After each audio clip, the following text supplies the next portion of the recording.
تو نبی دی ناموس نال غداریاں کر کے پیسے لین دے قوماں کولو، تمہیں پتہ ہی نہیں ہے حضور کی عزت کا مسئلہ کیا ہے۔ تو رب سب سے بڑا غیور ہے، حضور نے فرمایا سب تو بڑا غیرت مند رب ہے۔ جناب یوسف علیہ السلام دے بھائیاں نے جناب یوسف علیہ السلام نو کھوہ وچ سٹیا نا تے قافلہ آ گیا، انہیں ڈول پایا تے جناب یوسف ڈول پکڑ کے تے کنویں دے باہر آ گئے۔ قالوا یا بشرا ھذا غلام، وہ کہنے لگے وہ کتنی خوشخبری والی بات ہے، یہ تے وچوں بچہ خوبصورت نکل آیا۔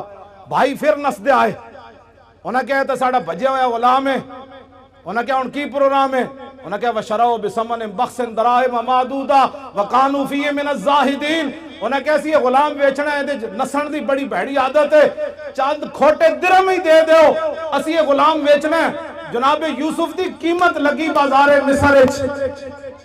اے علماء کم از کم 6 مہینے جمعہ پڑھا سکتے ہیں سورہ یوسف دے ہوتے، تسی کیوں نہ پڑھا دے جمعے؟ سورہ یوسف پڑھ کے دسو قوم نو کہ جناب یوسف دی صرف قیمت پئی ہے بازار وچ۔ رب 7 سال قات لے آیا مصر وچ، 7 سال قات سالی آ گئی، دودھ پیندا بچہ بھی جدو جناب یوسف دے پیراں وچ وکیا نہیں سی نا، دودھ پیندا بچہ بھی جدو ماں پیو ویچ کے نہیں سننا گئے، اس وقت تا رب قات نہیں ہٹایا۔ رب اپنے نبیوں دی عزت دے بارے اتنا غیور ہے، وہ تو جناب یوسف ہے۔ اور امام الانبیاء کی بات، حضرت خبیب بن عدی دی قبر ہے جی کدھر نشان، حضرت خبیب بن عدی صحابی رسول دی قبر دا نشان ہے۔ مشرکین مکہ نے آپ نو سولیوں تے بدھیا، پہلے سولیوں تے بن کے نا پھر انہاں پورے عرب نو بلایا، انہاں کیا امام الانبیاء دے غلامہ نے جدہ جدہ بندہ ماریا، جنہوں نقصان پہنچایا، ایک غلام قابو آ گیا خبیب بن عدی، اسی نو بند دیتا ہے سولیوں تے، آؤ تے تلواراں تے نیزے لے آؤ تے چھرے لے آؤ تے چاقو لے آؤ تے تیر لے آؤ، ایک بندے کو تسی بدلہ لو، تسی سوچ سکتے ہو ایک بندے کو کتنا بدلہ انہاں لے ہونا۔ سب تو زیادہ ظلم خبیب بن عدی نال ہویا، انہاں کینچیاں نال آ کے آپ دا ایک ایک جسم کٹیا، اور آپ نے پھر تختہ دار ہوتے ترانہ پڑھیا۔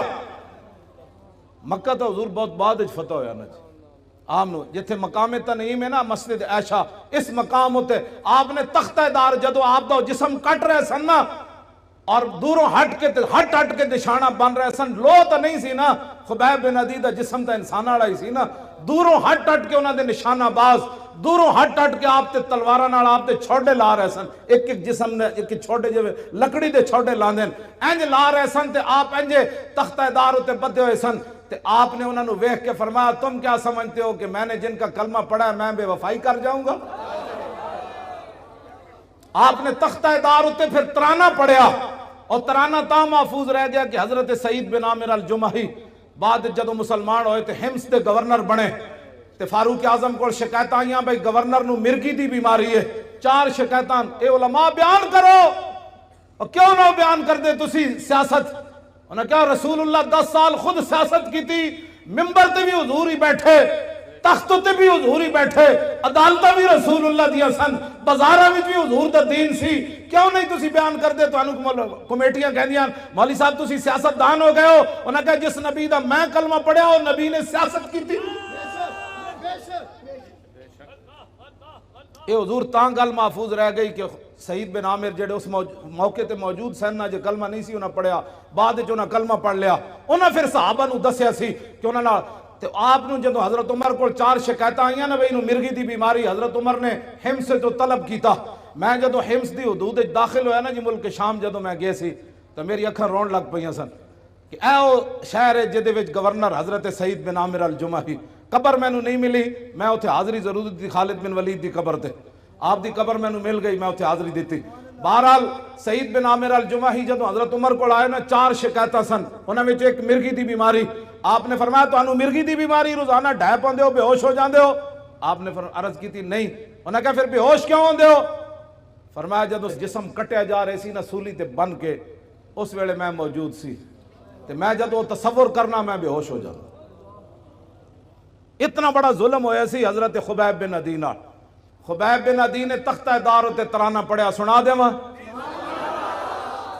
لقد جمع الاحزاب حولی والبوا قبائلهم واستجمعوا كل مجمعی وكلهم مبدل عداوت جاہد علی لانی فی وساق بمضیعی وقد جمعوا ابناهم ونساهم وقربت من جزع طويل ممنعي وقد خيروني الكفر والموت دونا وحملت عيناي من غير مجزعي فلست بمبد للعدو تخشعا ولا جزعا إني إلى الله مرجعي وما بي حذار الموت انی لمیت ولکن حذاری جحم نار ملفعی. جب آپ کا جسم کٹ رہے سن تو اس شعر دا معنی میں فرمایا میں موت سے نہیں ڈرتا، موت تو ایک دن آنی ہے. وما بی حذار الموت انی لمیت، فرمایا موت میرا کچھ نہیں بگاڑ سکتی، آج نہیں تو کل تو اس نے آنا ہی تھا.